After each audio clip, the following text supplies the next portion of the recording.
अस्सलाम वालेकुम students, hope you all are fine. Students, आज हम bio class 11 chapter number 5 topic number 4 human immunodeficiency virus पढ़ेंगे। So let's start. Human immunodeficiency virus (HIV) is the causative agent of acquired immune deficiency syndrome or AIDS। कह रहे बच्चों, जो human immunodeficiency virus है HIV, ये causative agent है acquired immune deficiency syndrome AIDS का। It was identified in 1984 by research team from Pasteur Institute in France and National Institute of Health in USA। कह रहे बच्चों, ये आइडेंटिफाइड कब हुआ था? 1984 में रिसर्च टीम से, जो from Pasteur Institute in France and National Institute of Health in USA. The virus was named HIV in 1986। इसको नाम दिया गया एचआईवी इन 1986। नेक्स्ट हमारे पास बच्चों structure of human immunodeficiency virus. HIV का स्ट्रक्चर कैसा है?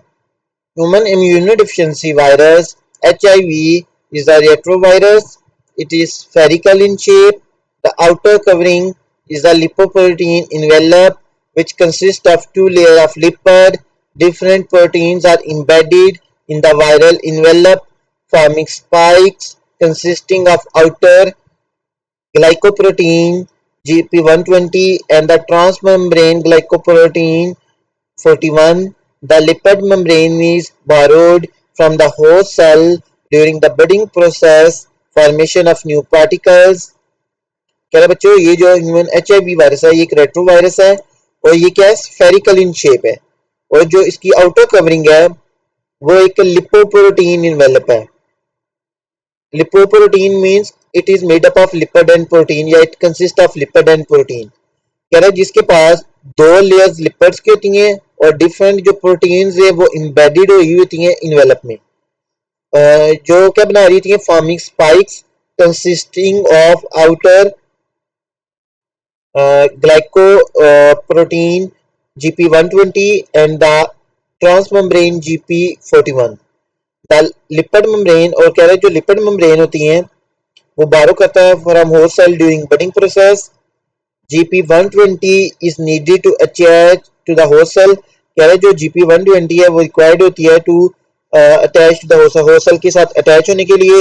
And GP141 is critical for self union process, और वो किस लिए नेसेसरी है? सेल्फ यूनियन प्रोसेस के लिए। Beneath envelope, another protein shell is present, which is made up of matrix protein। कह रहे बच्चों, इन्वेलप से नीचे एक और प्रोटीन शेल प्रेजेंट होता है जो किससे मिलकर बना होता है? which is made up of matrix protein। It lies between envelope and capsid। कह रहा है वो इन्वेलप और कैप्सिड के बीच में प्रेजेंट होता है। The HIV capsid is somewhat conical shaped, which is composed of capsomere। कह रहा बच्चों, जो HIV का कैप्सिड है वो समवेट कॉनिकल शेप होता है और कंपोज्ड ऑफ कैप्सोमियर्स होता है। The viral core contains two single strands of HIV RNA। कह रहा, और जो वायरल कोर है उसमें दो सिंगल स्ट्रैंड्स HIV RNA के प्रेजेंट होते हैं। And the enzymes needed for HIV replication such as reverse transcriptase, integrase and protease। The reverse transcriptase enzyme is used to convert viral RNA genome into viral DNA genome. Integrase enzyme is used to incorporate viral DNA into host DNA, while the protease enzyme is used to break large structural proteins into smaller units। कह रहा बच्चों, जो उसकी core है ना virus की, उसमें दो सिंगल स्ट्रैंड्स आरएनए के प्रेजेंट है, उसके अलावा कुछ एंजाइम्स प्रेजेंट है like reverse transcriptase, integrase and protease. अब ये इन तीनों एंजाइम्स का फंक्शन क्या है कि ये क्या करते हैं? जो रिवर्स ट्रांसक्रिप्टेज है वो यूज होता है आरएनए को कन्वर्ट करने के लिए डीएनए में। इंटीग्रेज एंजाइम यूज होता है वायरल डीएनए को होस्ट डीएनए में इनकॉर्पोरेट करने के लिए। और जो प्रोटीएज एंजाइम है वो लार्ज प्रोटीन्स को ब्रेक डाउन करता है स्मॉलर यूनिट्स में। These structural proteins are encoded by 3 out of 9 virus genes. कह रहा है इन स्ट्रक्चर प्रोटीन्स को कौन इनकोड करता है? जो 9 वायरस जीन्स है उनमें से जो 3 हैं। ठीक है, ये देखिए बच्चों ऊपर साइड पे figure 5.4 human immuno deficiency virus HIV cross section structure बताया हुआ है। सबसे पहले अगर आप देखें तो हमारे पास आउटर इनवेलप है, उसके ऊपर स्पाइक्स हैं, ठीक है, which are made up of glycoproteins, और उनके दो पार्ट्स हैं, GP41 एंड GP120। ठीक है, उसके बाद आप देखें हमारे पास इनर एक मैट्रिक्स प्रोटीन है। ठीक है, इनर इन्वेलप के बाद हमारे पास एक मैट्रिक्स प्रोटीन है। उसके बाद हमारे पास वायरल कैप्सिड है, जिसके अंदर आप देखें दो येलो कलर के आपको वायरल RNA नजर आ रहे होंगे। उसके अलावा ये आपको जो डॉटेड रेड कलर का नजर आ रहा है रिवर्स ट्रांसक्रिप्टेज है, और इसके अलावा कुछ और भी एंजाइम जो हमने नीचे पढ़े हैं लाइक इंटेग्रेज और प्रोटीएज भी प्रेजेंट होते हैं। ठीक है, तो ये है स्ट्रक्चर ऑफ HIV। नेक्स्ट बच्चों हमारे पास लाइफ साइकिल ऑफ HIV। ये जो ह्यूमन इम्यूनो डिफिशियंसी वायरस है इसका लाइफ साइकिल कैसे है? HIV attacks only specific cell of host called CD4 cells। कह रहा है बच्चों जो HIV वायरस है ये होस्ट के सिर्फ स्पेसिफिक सेल्स को अटैक करता है जिनको हम कहते हैं CD4 cells। Helper T cells, macrophages and certain brain cells have CD4 receptors and are called CD4 cells। अब हमने कहा कि ये CD4 सेल्स को अटैक करता है, तो अब CD4 सेल्स कौन से हैं? क्या है? जो हेल्पर टी सेल्स, जो मैक्रोफेजीज और कुछ ब्रेन के सेल्स, उनके पास CD4 रिसेप्टर्स होते हैं, इसलिए हम उनको CD4 सेल्स कहते हैं। CD4 receptors are recognized by HIV attachment। CD4 receptors को कौन रिकॉग्नाइज कर लेता है HIV अटैचमेंट के लिए? as HIV only attaches with CD4 so it has host cell specificity। कह रहा है बच्चों कि क्योंकि जो HIV है वो सिर्फ CD4 सेल्स के साथ अटैच करता है, इसलिए ये होस्ट स्पेसिफिक है। ठीक है, following steps are involved in the life cycle of HIV। कह रहा है ये स्टेप्स होते हैं HIV की लाइफ साइकिल में। First step is the initial step in the life cycle of HIV is attachment which is characterized by binding of viral GP120 enveloped protein to CD proteins a receptor on the surface of T cells। कह रहा है पहला step है जो HIV के life cycle का वो है अटैचमेंट, यानी वो जाके अटैच करेगा। ठीक है, ये जो HIV वायरस है कह रहा है, और वो किसके थ्रू होता है? वो जो वायरस की GP120 इन्वेलप प्रोटीन्स थी वो जाके अटैच कर देती है CD4 proteins on the surface of T cell. Next is second step is next the fusion of viral envelope with cell membrane takes place by using GP41 and viron enters the cell by endocytosis। Next कह रहा है जो viral envelope है वो fuse कर जाएगा cell membrane के साथ थ्रू GP41, और जो वायरॉन है जो वायरस है वो इंटर कर जाएगा सेल में through endocytosis. Once inside the host cell, the HIV particle shed its protective coat, i.e. uncoating occurs। कह रहा है जब वो एक दफा होस्ट सेल के अंदर पहुंच जाएगा तो जो HIV वायरस है वो क्या करेगा? अपने प्रोटेक्टिव कोट को शेड कर देगा, यानी उतार देगा, यानी अनकोटिंग हो जाएगी। This leaves the single stranded viral RNA in the cytoplasm along with viral enzyme। जब वो अनकोट हो जाएगा, कोट रिमूव हो जाएगा, तो जो वायरल का RNA है, सिंगल स्ट्रैंडेड वायरल RNA, वो साइटोप्लाज्म में होगा कि होस्ट साइटोप्लाज्म में along with viral enzyme। The enzyme called reverse transcriptase synthesizes a single-stranded DNA complementary to virus RNA, therefore called complementary DNA cDNA। उसके बाद जो एंजाइम था रिवर्स ट्रांसक्रिप्टेज वो क्या करेगा? सिंगल स्ट्रैंडेड DNA बनाएगा which is complementary to virus RNA, so it is called complementary DNA cDNA। After reverse transcription, the viral genomic RNA is disintegrated by ribonuclease RNase enzyme। कह रहे जब reverse transcription हो जाएगी तो जो viral का RNA है वायरस का वो डिसइंटीग्रेट हो जाएगा, यानी ब्रेक डाउन हो जाएगा by ribonuclease enzyme. The single stranded cDNA is replicated to form double stranded complementary DNA. कह रहा है जो सिंगल स्ट्रैंडेड सीडीएनए हमारे पास बना है ना, वो रेप्लिकेट होके डबल स्ट्रैंडेड सीडीएनए बना लेगा। The double stranded cDNA then integrate into the host cell DNA. वो क्या करेगा, वो जो डबल स्ट्रैंडेड सीडीएनए होगा कंप्लीमेंट्री डीएनए, वो जाके होस्ट के डीएनए में इंटीग्रेट हो जाएगा। Integration is mediated by a virus encoded enzyme integrase. अब ये जो इंटीग्रेशन होती है ये किसके थ्रू पॉसिबल होती है, by a enzyme called integrase. The integrated DNA is now called provirus. ये जो इंटीग्रेटेड डीएनए के होस्ट के डीएनए में जो वायरस का डीएनए इंटीग्रेट हुआ है, इसको हम आप क्या कहेंगे, प्रोवायरस। नेक्स्ट स्टेप क्या होगा, viral mRNA is transcribed from proviral DNA by the host cell RNA polymerase. Next क्या होगा कि वायरल मैसेंजर आरएनए बनेगा from proviral DNA by host cell RNA polymerase. During transcription, not only viral messenger RNAs for different protein are formed, but viral genomic RNA is also produced. कह रहा है transcription के दौरान ना सिर्फ viral messenger RNS बनेंगे, but viral जो genomic RNA है वो भी प्रोड्यूस होगा। The viral messenger RNAs are translated by host ribosome into several large proteins, which are then cleaved by virus-encoded protease to form the viron structure proteins. कह रहा है ये जो वायरल मैसेंजर आरएनएस बने ये ट्रांसलेट होंगे bye host ribosomes. इनको क्या होस्ट के जो राइबोसोम्स है वो ट्रांसलेट करेंगे और क्या बना लेंगे, लार्ज प्रोटीन्स जो बाद में क्लीव होंगी बाय वायरस इनकोडेड प्रोटीएज, और क्या बना लेंगे, virion structural proteins. The viral components are assembled and mature virions are produced. अब जो वायरस के कंपोनेंट्स बने वो असेंबल होंगे, आपस में जुड़ेंगे और मैच्योर वायरॉन प्रोड्यूस होंगे। Finally, the mature virons are gradually released by budding off from host cell and enclosing a portion of host cell membrane around them. Finally, ये जो mature virons हैं ये host cell से release हो जाएंगे through process of budding off and क्या करेंगे, इनके गिर्द एक host की जो cell membrane है वो surround कर लेगी. In this way, host cell size is decreased enough that it becomes non-functional. इस तरह कह रहा है कि host की जो cell का size है वो इतना decrease हो जाएगा कि वो non-functional हो जाएगा। अब ऊपर देखें, ये साइड में देखें figure 5.5 life cycle of HIV आपको शो हो रही है, ठीक है। अब फर्स्ट स्टेप क्या है, अटैचमेंट या एड्सॉर्प्शन, ठीक है। ये देखें एचआईवी वायरस आया, उसने क्या किया, आके जो होस्ट सेल है उसके साथ क्या क्या अटैच हो गया, ठीक है, फर्स्ट स्टेप।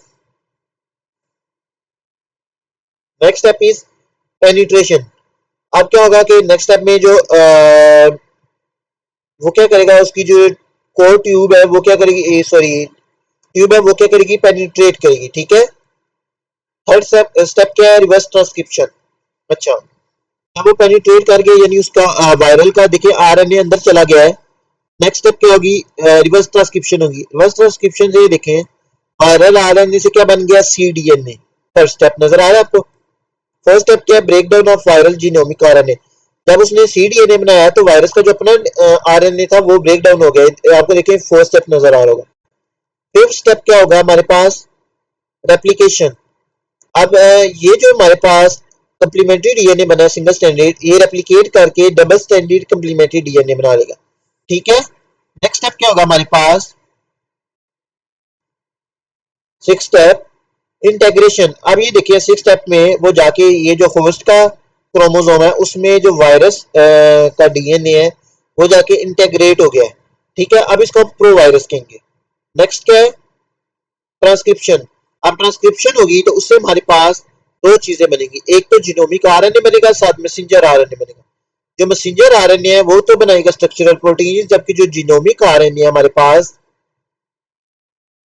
वो क्या बना लेगा, वो वायरस का क्या बना लेगा,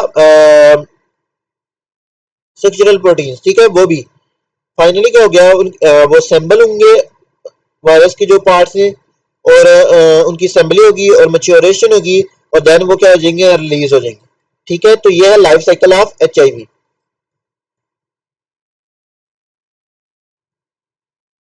नेक्स्ट है हमारे पास बच्चों HIV AIDS naming. Helper T cells are the most important cell of immune system. यानी बच्चों जो हेल्पर टी सेल्स होते हैं हमारे इम्यून सिस्टम के सबसे इंपॉर्टेंट सेल्स होते हैं। They help and activate other cell of immune system वो बाकी जो इम्यून सिस्टम के सेल्स हैं उनको एक्टिवेट करने में हेल्प करते हैं।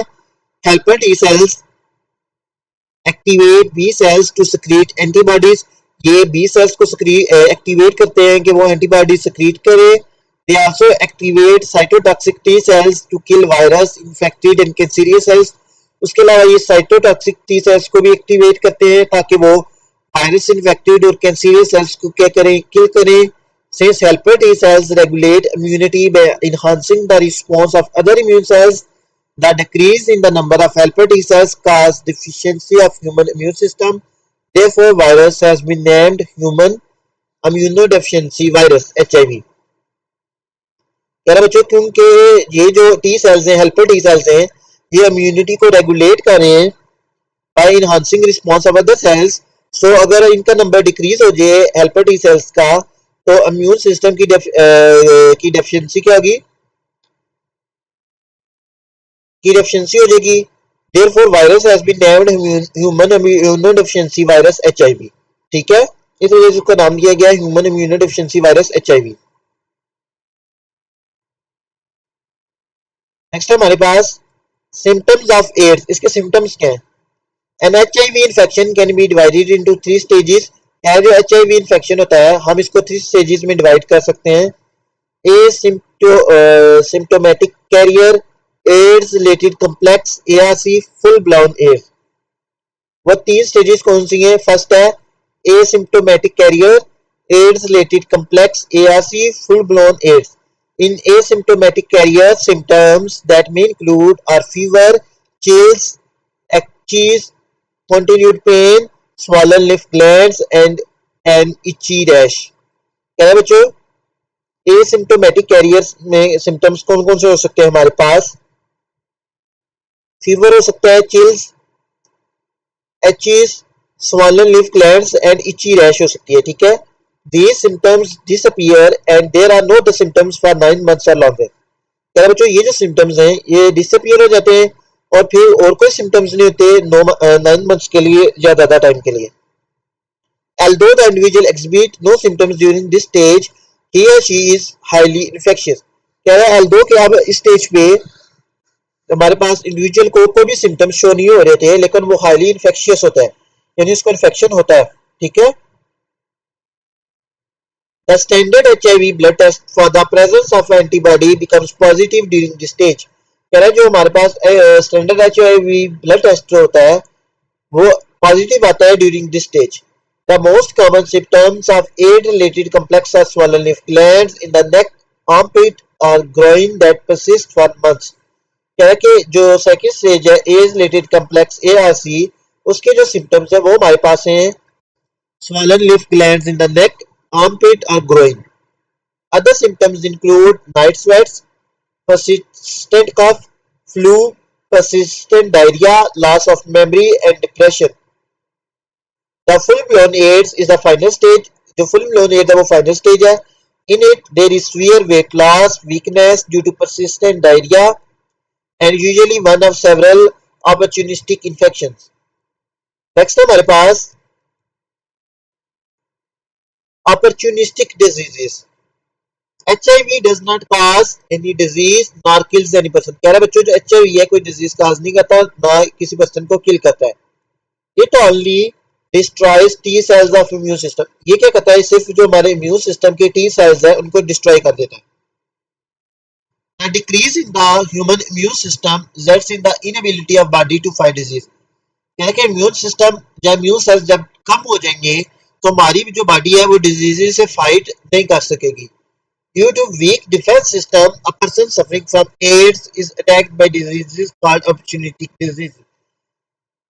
कह रहे बच्चों वीक डिफेंस सिस्टम वीक होने की वजह से जो पर्सन एड्स से गुजर रहा है उसको डिफरेंट डिजीज अटैक कर सकती हैं जिनको हम अपॉर्चुनिस्टिक डिजीजेस कहते हैं।